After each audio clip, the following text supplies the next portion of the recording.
استفتوا الجلسة مثل همانا وهو آباؤنا وأجدادنا وأسلافنا الصالحون.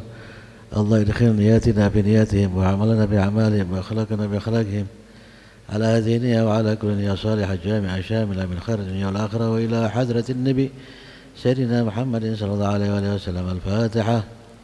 أعوذ بالله من الشيطان الرجيم. بسم الله الرحمن الرحيم والحمد لله رب العالمين الرحمن الرحيم مالك يوم الدين إياك نعبد وإياك نستعين اهدنا الصراط المستقيم صراط الذين أنعمت عليهم غير المغضوب عليهم ولا الضالين. Bismillahirrahmanirrahim. Alhamdulillahirabbil alamin wa bihi nasta'in ala umuri dunya waddin wassalatu wassalamu ala asyrafil anbiya wal mursalin sayyidina Muhammadin wa ala alihi wa sahbihi ajmain. Amma ba'd. Alhamdulillah, segala puji kita haturkan kehadirat Allah Subhanahu wa taala. Salawat dan salam kita haturkan kepada junjungan kita Nabi besar Muhammad sallallahu alaihi wasallam. Ikhwani rahimakumullah, pada kesempatan ini kita melanjutkan pembahasan tafsir dari surat Al-Fatihah. Telah kita bahas ayat yang pertama maupun ayat yang kedua dari surat Al-Fatihah dan kita lanjutkan pada ayat yang ketiga, yaitu a'udzubillahi minasyaitonirrajim. Bismillahirrahmanirrahim. Ayatnya adalah Ar-Rahmanir Rahim. Ar-Rahmanir Rahim. Allah Subhanahu wa taala memiliki sifat-sifat semacam ini, dan perlu diingat bahwa sesungguhnya tidak ada pengulangan dalam ayat-ayat Al-Qur'an yang tidak ada faedahnya. Kalau dikatakan dari ayat yang pertama kan sudah ada Bismillahirrahmanirrahim, kemudian ayat yang ketiga diulang lagi Ar-Rahmanir Rahim, sesungguhnya maknanya itu maknanya itu berbeda antara Bismillahirrahmanirrahim dengan ayat yang ketiga Ar-Rahmanir Rahim, menunjukkan keluasan dari ayat-ayat Al-Quran dan tidak terulang kecuali memberikan faedah yang lain. Nah, Ar-Rahmanir Rahim, kita tahu bahwa tentunya itu diambil dari kata bahasa Arab rahmah. Kata rahmah ini kemudian ada sifat Ar-Rahman, ada sifat Ar-Rahim. Nah, Ar-Rahman dikatakan adalah pemberi nikmat yang besar, hingga tidak dikatakan nikmat itu masih ada kaitannya dengan makhluk. Tidak ada. Itu Rahman berarti nikmat itu memang langsung dari Allah Subhanahu wa taala. Tidak ada kaitannya dengan makhluk. Contoh nikmat yang besar itu seperti iman dan Islam. Dikasih kita itu iman dan Islam memang dari Allah Subhanahu wa taala, enggak ada kaitannya dengan makhluk sama sekali. Hidayah itu nanti kita bahas juga nanti, bahwa sungguhnya hidayah itu dari Allah Subhanahu wa taala. Kita dikasih oleh Allah Subhanahu wa taala jasad. Ini nikmat yang besar dari Allah Subhanahu wa taala, enggak ada kaitannya dengan makhluk sama sekali. Dikasih mata, dikasih pendengaran, dikasih tangan, dikasih kaki, ini nikmat dari Allah Subhanahu wa taala. Begitu pula nikmat kesehatan dan lain sebagainya, itu menunjukkan ini nikmat yang besar.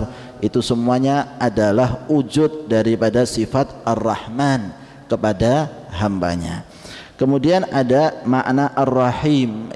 Ar-Rahim itu adalah pemberi nikmat yang kecil hingga dapat dinisbahkan nikmat tersebut dari makhluk. Kita dapat rezeki, kita dapat uang.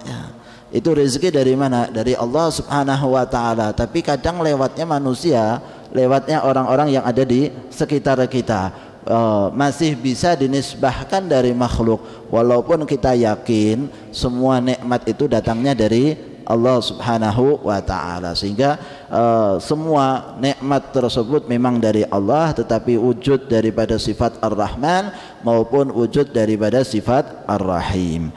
Sehingga dikatakan bahwa Ar-Rahman itu hanya sifat bagi Allah Subhanahu wa taala, sedangkan Ar-Rahim bisa dinisbahkan kepada makhluk, seperti sifatnya Rasul sallallahu alaihi wasallam, bil mu'minina raufur rahim. Rasulullah SAW juga masih dinisbahkan dengan sifat Allah Ar-Rahim, karena memang masih bisa itu dinisbahkan pula kepada makhluk. Sedangkan Ar-Rahman itu hanya bagi Allah Subhanahu wa taala.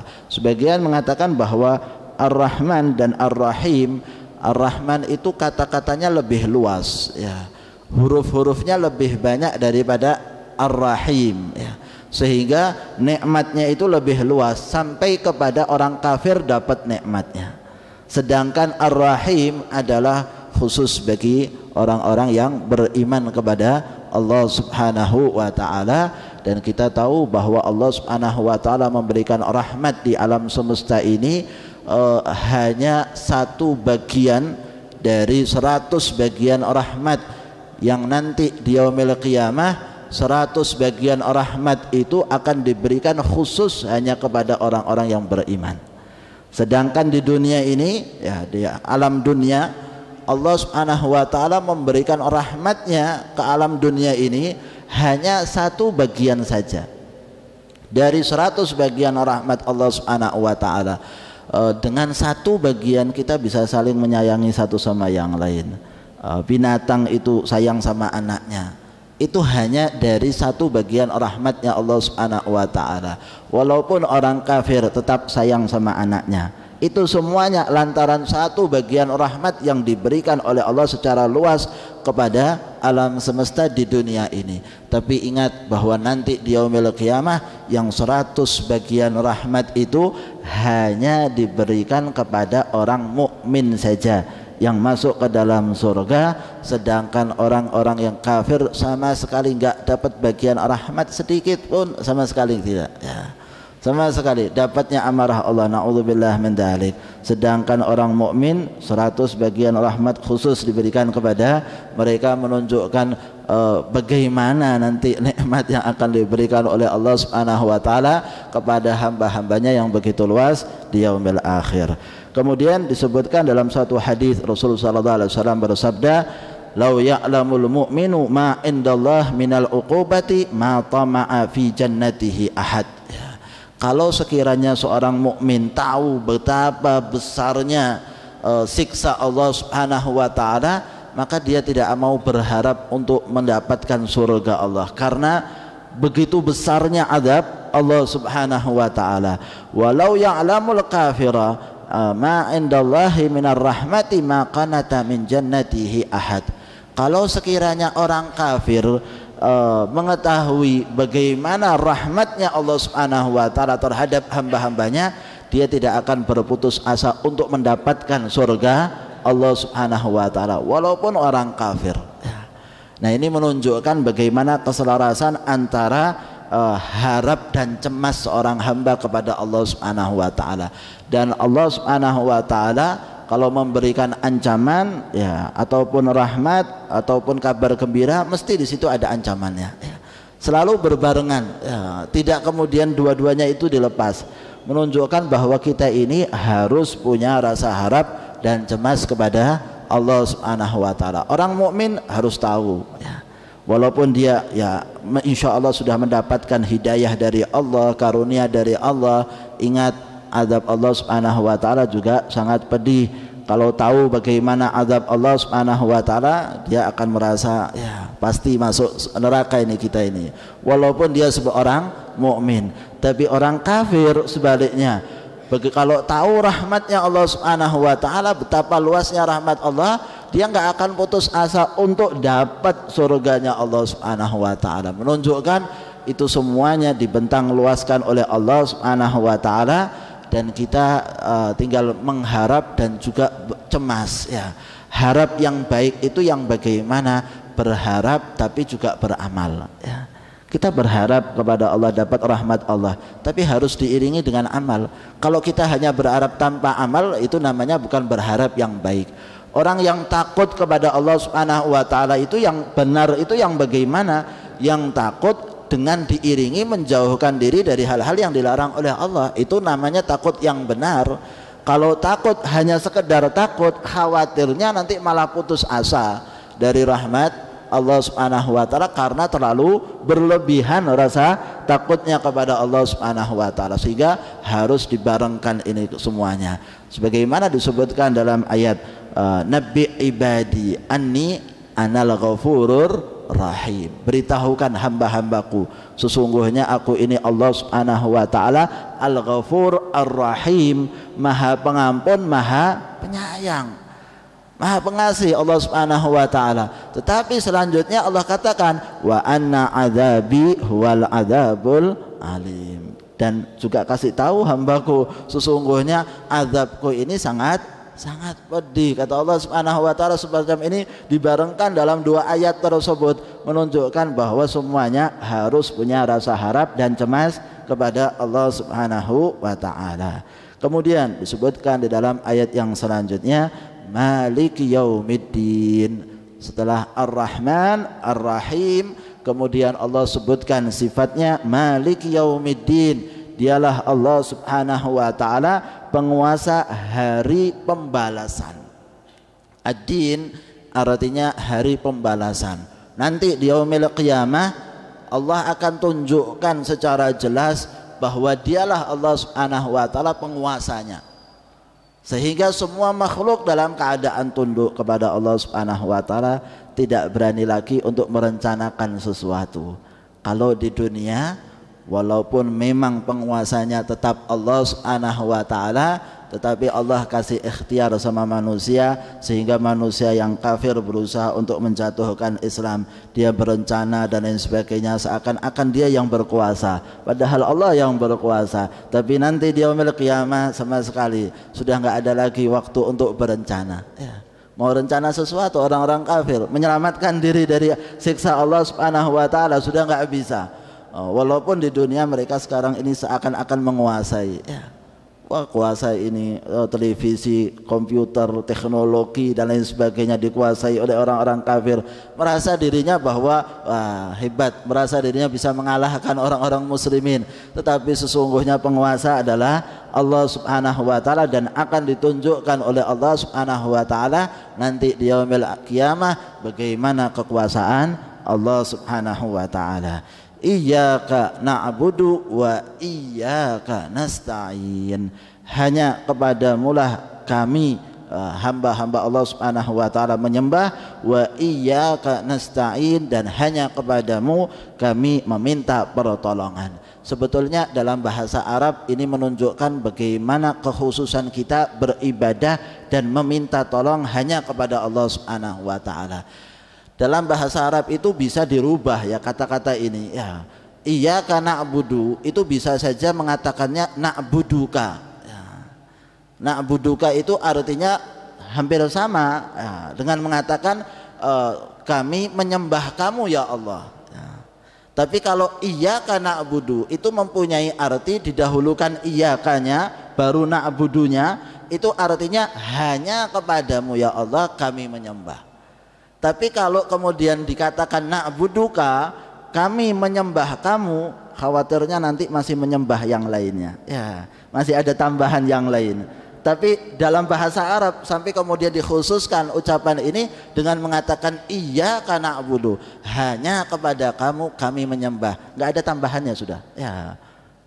Nggak ada sembahan lain, nyembah hawa nafsu sudah tidak ya, nyembah dunia sudah tidak, nyembah harta sudah tidak, tapi hanya kepada Allah Subhanahu wa taala kita beribadah menyembah kepada Allah Subhanahu wa taala. Itu kita ikrarkan setiap hari. Itu kita ikrarkan setiap waktu salat ya. Hanya menyembah kepada Allah Subhanahu wa taala, bukan ya hutangnya ya.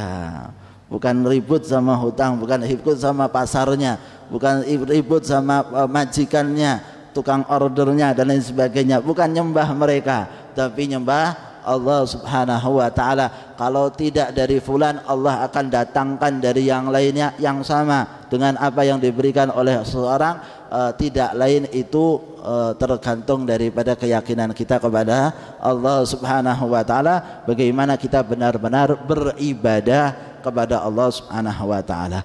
Wa iyyaka nasta'in, hanya kepada Allah, hanya kepadamu ya Allah kami ini minta pertolongan. Jadi mintanya itu hanya kepada Allah Subhanahu wa taala, tidak kepada makhluk ya.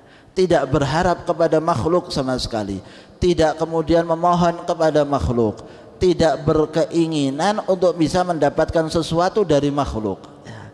Karena sesungguhnya semua pemberian itu datangnya dari Allah Subhanahu wa taala. Lau anna ahadakum, kalau sekiranya semua makhluk ini semuanya melakukan sesuatu untuk memberikan manfaat kepada seseorang, maka sesungguhnya tidak akan kita dapatkan manfaat kecuali apa yang sudah ditentukan oleh Allah Subhanahu wa taala.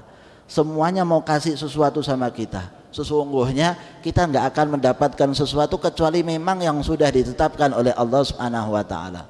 Kalau semua makhluk, ya sampai jinnya, sampai manusianya, dari awal sampai akhirnya makhluk semua ini berkumpul untuk memberikan madarat kepada seseorang, maka sesungguhnya tidak akan didapatkan madarat bagi orang tersebut kecuali apa yang memang sudah ditentukan oleh Allah Subhanahu wa taala. Alhasil tidak usah khawatir, tidak usah takut, dan tidak usah berharap kepada makhluk kecuali kepada Allah Subhanahu wa taala, karena semua makhluk ini disetir oleh Allah Subhanahu wa taala. Ya, remote-nya itu ada pada Allah Subhanahu wa taala. Kita minta sesuatu, mengharap kepada seseorang, mau ya dikasih, ya ada sesuatu harta, nggak akan kita dapatkan kecuali apa yang ditentukan oleh Allah Subhanahu wa taala kepada kita. Ya. Orang kaya bagaimanapun ya tidak akan kasih kalau memang tidak digerakkan hatinya. Hingga orang-orang saleh terdahulu itu sampai kemudian ketika meminta kepada seseorang dan lain sebagainya sudah langsung mengaitkannya kepada Allah Subhanahu wa taala. Ada seorang saleh yang kemudian ya meminta, tetapi sesungguhnya orang ini dekat kepada Allah Subhanahu wa taala. Maka dia mengatakan kepada orang yang mau memberikan, "Hat la minka." Ya. Mana uangnya? Tapi ini bukan dari kamu. Ya. Saya tidak minta dari kamu, mintanya dari Allah Subhanahu wa taala. Yang ngasih orang soleh, ya mengatakan ini lalak, ya ini saya akan berikan kepada kamu, tapi bukan buat kamu. Ya, saya ngasih ini buat Allah Subhanahu wa taala. Jadi orang-orang yang dekat kepada Allah Subhanahu wa taala semacam ini melihat segala sesuatu bahwa itu adalah ketentuan Allah Subhanahu wa taala, sehingga mintanya hanya kepada Allah. Kita ini harus banyak-banyak minta kepada Allah Subhanahu wa taala. Rasul mengajarkan walaupun sampai tali sepatu yang kemudian putus, mintanya sama Allah Subhanahu wa taala, bukan mintanya sama makhluk, bukan mengandalkan diri sendiri, sama sekali tidak. Kita hanya mintanya kepada Allah Subhanahu wa taala supaya kita tahu bahwa segala sesuatu itu memang ditentukan oleh Allah Subhanahu wa taala. Kemudian disebutkan di dalam ayat yang selanjutnya sebagaimana di dalam hadis dikatakan, aku paruh, ya ayat surat Al-Fatihah ini dibagi menjadi dua, dan kita sudah sampai bagian yang kedua, yaitu bagian untuk hamba-hambanya, bagian untuk kita. Apa itu? Kita minta kepada Allah Subhanahu wa taala, ihdinas siratal mustaqim. Ya Allah, berikanlah hidayah kepada kami menuju jalan yang lurus. Ya, hidayah itu hanya dari Allah Subhanahu wa taala. Hidayah ini bisa macam-macam, ya. Ada yang memang hidayah khusus dari Allah Subhanahu wa taala. Hidayah yang disebut di sini adalah hidayah taufik, ya. Hidayah taufik. Seseorang bisa menuju kebaikan, ya, dan taufik itu adalah khalqu qudratit ta'ah fil abdi, ya. Yaitu kemampuan yang diciptakan oleh Allah Subhanahu wa taala kepada hamba untuk taat. Kita ini dikasih, ya insya Allah termasuk di antara hamba-hamba yang selalu dapat taufik dari Allah Subhanahu wa taala. Mengapa?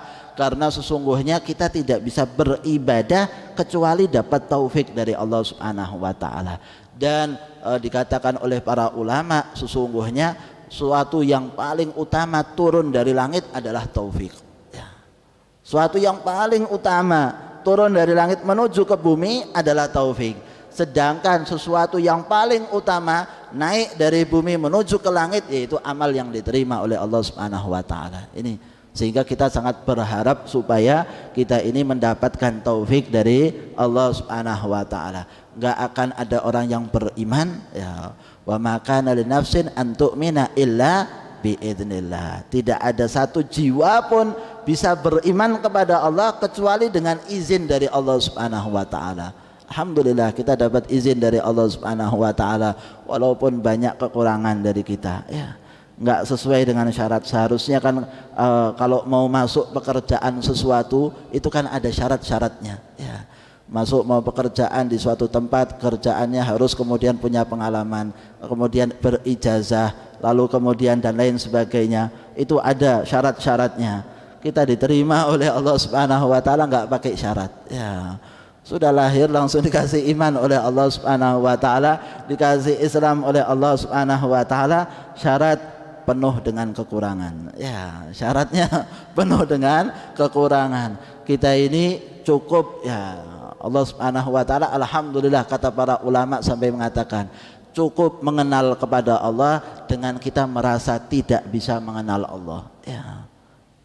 Dikatakan alhamdulillah ya, syukur kepada Allah Subhanahu wa taala. Seseorang itu sudah dianggap telah mengenal Allah Subhanahu wa taala apabila dia merasa bahwa dirinya tidak mengenal kepada Allah ya. Sudah lelah, enggak bisa, ini Allah Subhanahu wa taala Maha Kuasa, Maha apa, semuanya ungkapkan kalau benar-benar dari hati lo ya. Ya. Bukan hanya teori, ini teori saja ini ya. Ini hanya teorinya para ulama, tetapi kalau benar-benar mengenal Allah ya benar-benar dari dalam hati bahwa dia itu memang merasa tidak mampu untuk mengenal Allah Subhanahu wa taala. Sehingga kita tahu ikhwan rahimakumullah bahwa kita ini memang benar-benar dapat taufiknya dari Allah Subhanahu wa taala, maka disebutkan kaitannya dengan hidayah taufik sebagaimana disebutkan dalam ayat innaka la tahdi man ahbabta walakinallaha yahdi man yasha. Sesungguhnya kamu wahai Rasulullah sallallahu alaihi wasallam tidak bisa memberikan hidayah ya. Man ahbabta, kepada siapa yang kamu sukai ya. Walakinallaha yahdi man yasha, tetapi Allah Subhanahu wa taala yang memberikan hidayah kepada siapapun yang dikehendaki oleh Allah Subhanahu wa taala. Ayat ini bukan kaitannya dengan paman Rasulullah sallallahu alaihi wasallam Abu Talib, sama sekali tidak ya. Para ulama menyebutkan bahwa di antaranya man ahbabta, siapapun yang disukai oleh Rasulullah sallallahu alaihi wasallam untuk dapat hidayah. Siapa yang disukai? Apa hanya pamannya saja? Hasya wa kalla. Suatu kerugian kalau Rasul hanya pengennya pamannya yang untuk masuk Islam ya. Tetapi yang diinginkan oleh Rasul sallallahu alaihi wasallam adalah seluruhnya. La'allaka bakhi'un nafsaka alla yakunu mu'minin. Wahai Rasul sallallahu alaihi wasallam, kamu ini sepertinya merasa sempit dada kamu. Kenapa? Mereka enggak mau beriman ya. Orang-orang kafir ini yang diajak oleh Rasul sallallahu alaihi wasallam, Rasul sallallahu alaihi wasallam itu kan betapa getolnya ya. Melihat orang-orang ini saya sudah kasih peringatan, sudah kasih penjelasan, mukjizat sudah dikasih ya. Bulan kemudian sudah dibelah, sudah dilihat oleh mereka semua mukjizat, ayat-ayat Al-Qur'an mereka dengarkan sambil geleng-geleng kepala ya. Sujud Rasulullah SAW mereka pun sujud. Surat Wan Najm ya, wan najmi idza hawa ma dhalla sahibukum wa ma ghawa, sampai ayat sujud mereka kemudian sujud ngikut Rasulullah sallallahu alaihi wasallam. Kenapa? Tahu betapa besarnya Al-Quran. Ini kalam bukan Rasul sallallahu alaihi wasallam yang buat ya, bukan buatan Rasulullah. Karena kalau buatan Rasul sallallahu alaihi wasallam kita tahu Rasul tidak bisa membaca dan tidak bisa menulis. Sampai usia 40 tahun datang dengan kata-kata yang semacam ini. Bagaimana bisa dikatakan itu buatan atau karangan Rasulullah sallallahu alaihi wasallam? Maka setiap mendengarkan ayat sehingga mereka kemudian ikut mendengarkan apa yang dikatakan oleh Rasulullah sallallahu alaihi wasallam, sampai mereka pun memberikan istilahnya promosi ya, supaya kalau datang ke Mekah orang-orang pendatang suruh pakai penutup telinga. Kenapa? Khawatir dengar Rasulullah sallallahu alaihi wasallam baca Al-Qur'an. Dan Rasulullah SAW saat itu sedang sholat di masjid, sholat ya, baca Al-Quran. Abu Dzar Al-Ghifari pada saat itu datang dari pedalaman, dilarang untuk dengarkan ya. Kata Abu Dzar, kenapa saya ngikuti mereka ya, orang-orang kufar ini, kenapa saya ikuti? Saya mau dengar apa yang dibaca oleh Muhammad. Kalau itu baik maka kemudian saya akan ikuti, kalau enggak ya sudah saya akan tinggalkan. Maka dibuka pendengarannya, kemudian didengar Rasulullah SAW membaca, teruk tekun Abu Dzar sampai kemudian masuk Islam ya.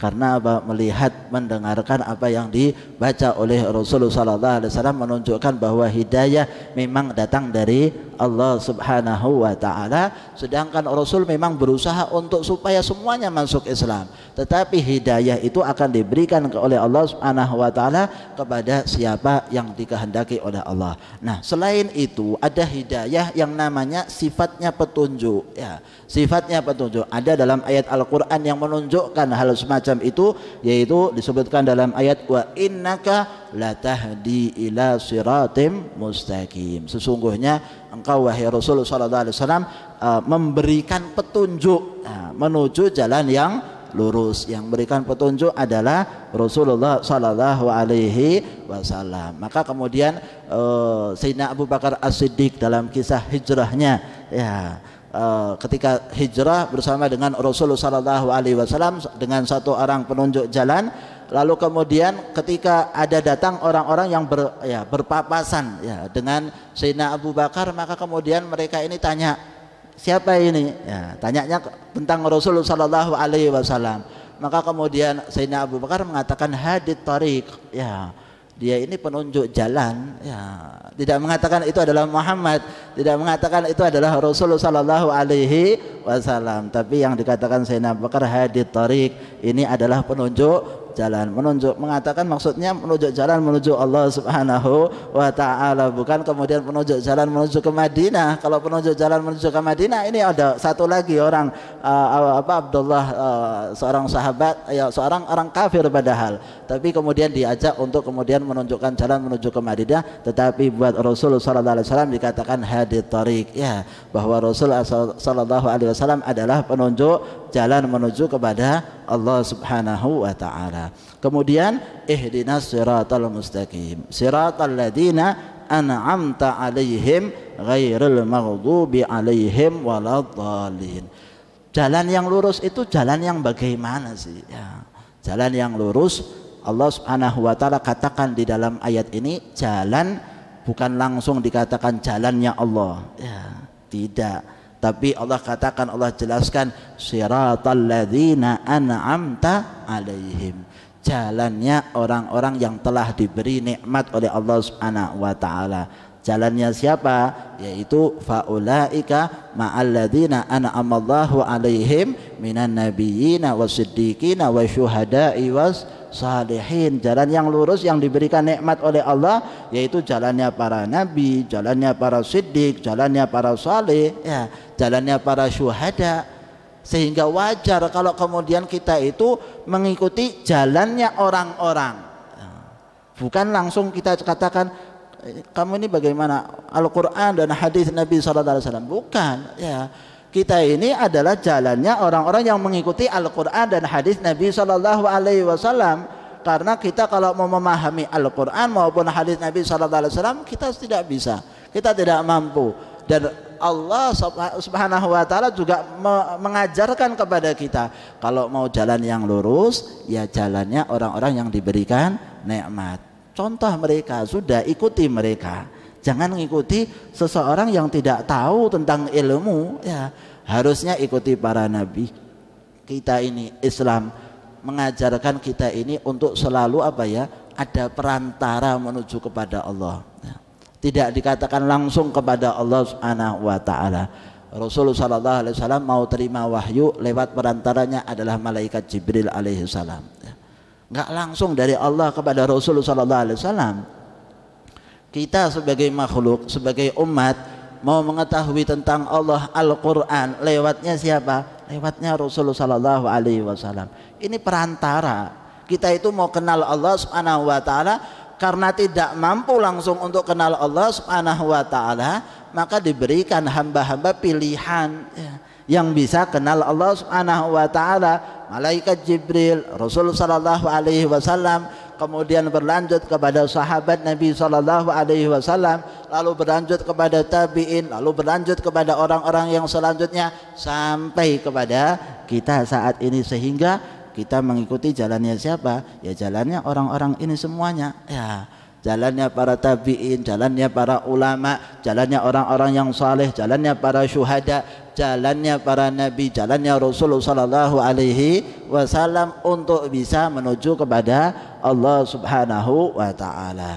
Ghairil maghdubi alaihim waladdallin, dan bukan jalan orang-orang yang diberi amarah oleh Allah Subhanahu wa taala, yang dapat amarah Allah Subhanahu wa taala, waladdallin, dan bukan jalan orang-orang yang sesat. Siapa mereka? Ya, disebutkan dalam hadis, innal maghduba alaihim al-yahud.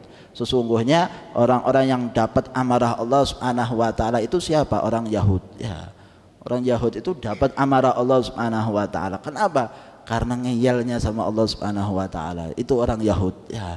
Orang Yahudi itu sudah dikasih oleh Allah Subhanahu wa taala kemuliaan bagi mereka ketika dijajah oleh Firaun, ya. Untuk jadi pembantunya Firaun dan bala tentaranya, ya, budak-budak, maka Allah Subhanahu wa taala berkeinginan untuk memuliakan mereka. Dengan apa? Datangnya Nabi Allah Musa alaihissalam, dikasih hidayah oleh Allah. Ini loh, Nabi Musa ngajak mereka untuk kasih kemuliaan. Sudah dikasih kemuliaan oleh Allah untuk diikuti, lalu kemudian diselamatkan oleh Allah Subhanahu wa taala dari Fir'aun dan bala tentaranya, sampai kemudian mereka melihat bagaimana terbentangnya luas laut, yang tadinya lautan kemudian terbuka lautan, dan mereka bisa melewati lautan tersebut tanpa terkena basah sedikit pun. Sedangkan Fir'aun dan bala tentaranya tenggelam semuanya dalam lautan. Setelah sampai keluar dari tempat laut tersebut, melihat ada orang-orang nyembah berhala, ya. Lalu mengatakan kepada Nabi Musa, wahai Musa, ya kita dibuatkan berhala, kok kelihatannya mereka enak, ya, bagus, ya. Wahai kaumku, kamu ini sudah dimuliakan oleh Allah Subhanahu wa taala, kok cari berhala? Ya, melihat yang aneh-aneh dikit langsung kemudian ikut. Kemudian Nabi Musa alaihissalam sampai dipanggil oleh Allah Subhanahu wa taala selama 40 hari. Apa yang dilakukan oleh mereka? Buat berhala anak sapi, ya. Kemudian ditaruh bisa bersuara karena ada sesuatu yang diletakkan di anak sapi tersebut. Akhirnya kemudian mereka nyembah anak sapi. Ini keterlaluan mereka ini, ya. Kemudian sudah seperti itu diperjalankan menuju tanah yang dijanjikan oleh Allah Subhanahu wa taala, Yerusalem. Suruh masuk Yerusalem enggak mau, ya. Ketika suruh masuk, kemudian di situ ada orang-orang yang kuat-kuat, ya. Jadi kalau mau masuk harus berperang dulu dengan mereka. Maka mereka mengatakan kepada Nabi Musa, ya Musa, idhab anta wa rabbuka faqatila inna hahuna qaidun, ya. Wahai Musa, kamu pergi bersama Tuhan kamu berperang, kalau sudah menang ngomong sama kita. Ya, kita tak duduk-duduk di sini. Inna hahuna qaidun. Kata Nabi Musa, wahai kaumku, kalian pergi ke sana dapat pertolongan dari Allah Subhanahu wa taala, pasti dikasih kemenangan oleh Allah. Tapi mereka enggan. Lalu kemudian mereka dapat siksa berupa 40 tahun lamanya enggak bisa menuju ke Yerusalem, ya. Putar saja, yatihuna fil ard. Yatihuna fil ard itu mereka jalan kembali ke asal. Jalan kembali ke asal selama 40 hari, 40 tahun. Selama 40 tahun di masa yatihuna fil ard, Allah turunkan al-manna was-salwa di saat itu, ya. Saat mereka minta makan, dikasih makan oleh Allah Subhanahu wa taala. Diturunkan makanan dari langit, burung-burung, roti-roti, dikasih oleh Allah Subhanahu wa taala. Al-manna was-salwa itu saat mereka yatihuna fil ard. Saat mereka itu berkeliling selama 40 tahun, dan di masa itu wafatnya Nabi Allah Musa alaihissalam, dan dilanjutkan oleh Yusha dan nabi-nabi yang lain. Dari setiap masa-masa mereka selalu, ya, bertentangan, ya. Bahkan sampai disuruh sujud saja. Saat masuk ke Yerusalem, sudah mau masuk ini, ya, sudah mau masuk, suruh mereka sujud mengatakan hittah, ya, suruh sujud mengatakan hittah, artinya minta ampunan kepada Allah Subhanahu wa taala. Mereka tambahkan, ya, tambahi nun di tengahnya, hintah, artinya minta gandum, ya. Bukan minta ampunan, ya, mintanya gandum, ya, bukan minta ampunan dari Allah Subhanahu wa taala. Menunjukkan betapa mereka ini sulit, sampai kemudian diletakkan gunung di atas mereka, ya. diangkat gunung oleh Allah Subhanahu wa taala, diletakkan di atas mereka, suruh mereka itu benar-benar mengatakan sami'na wa ata'na. Ya, tapi ya seperti itu. Mereka sujud sambil kemudian takut kalau gunungnya jatuh, maka sujudnya mereka itu di sini. Ya, sujud tapi ngelihat langit, takut khawatir gunungnya ini jatuh kepada mereka. Itulah keadaan orang-orang yang ya kelewat batas, sudah dikasih nikmat oleh Allah Subhanahu wa taala sehingga dapat amarah dari Allah, yaitu orang-orang Yahudi. Dan wa innadh-dhalin, dan orang-orang yang sesat itu siapa? Humun Nasara, yaitu orang-orang Nasrani. Kenapa? Karena mereka itu sudah dikasih petunjuk hidayah oleh Allah Subhanahu wa taala, Nabi Allah Isa alaihissalam, tapi kemudian mereka itu tersesatkan, ya. Tersesatkan kenapa? Karena adanya orang-orang ulama-ulama yang kemudian membalik namakan semua atas nama Allah, dirubah atas nama diri mereka sendiri, buat Injilnya dari diri mereka sendiri, dan kemudian mengatakan Isa adalah sebagai anak Allah Subhanahu wa taala, anak Tuhan, dan kemudian dirubah ajaran-ajaran yang tadinya benar, yang tadinya tauhid, mengesahkan Allah Subhanahu wa taala, dirubah semuanya dengan ajaran yang mungkin sekarang kita banyak dengar dari mereka.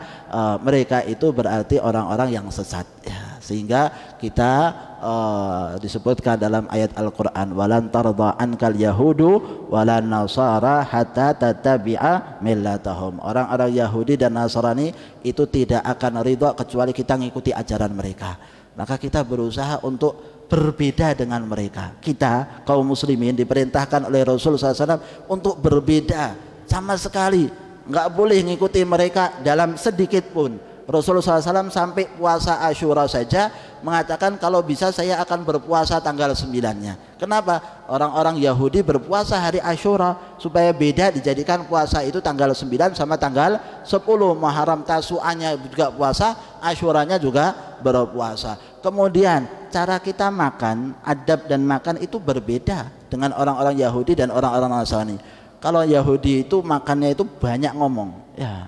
Kalau Nasrani makannya nggak boleh ngomong, ya. Kita di tengah-tengahnya, ya. Jangan banyak ngomong, jangan sedikit nggak bicara, ya. Bicara sesuai. Nah, ini kenapa? Supaya membedakan antara orang Yahudi dan Nasrani, kita ini berbeda tengah-tengahnya, ya.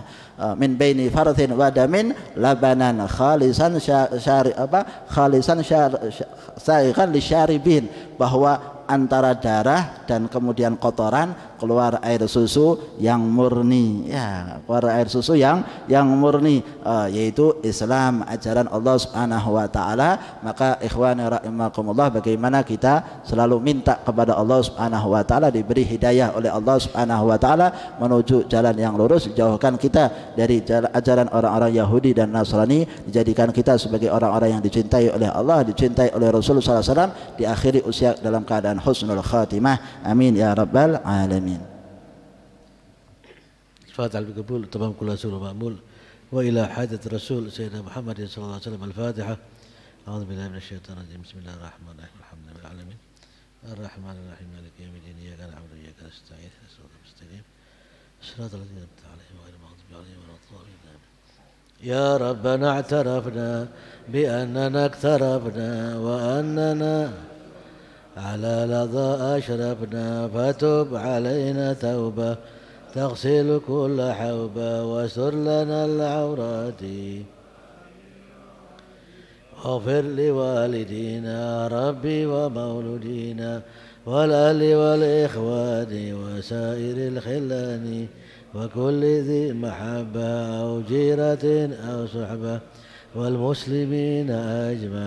آمين ربي اسمع فضلا وجودا منا لا باكتساب منا بالمصطفى رسولي نعظى بكل سولي صلى وسلم ربي عليه عد الحبيب وآله وصحبه عدادة صحبي والحمد للإله في البدء والثناء.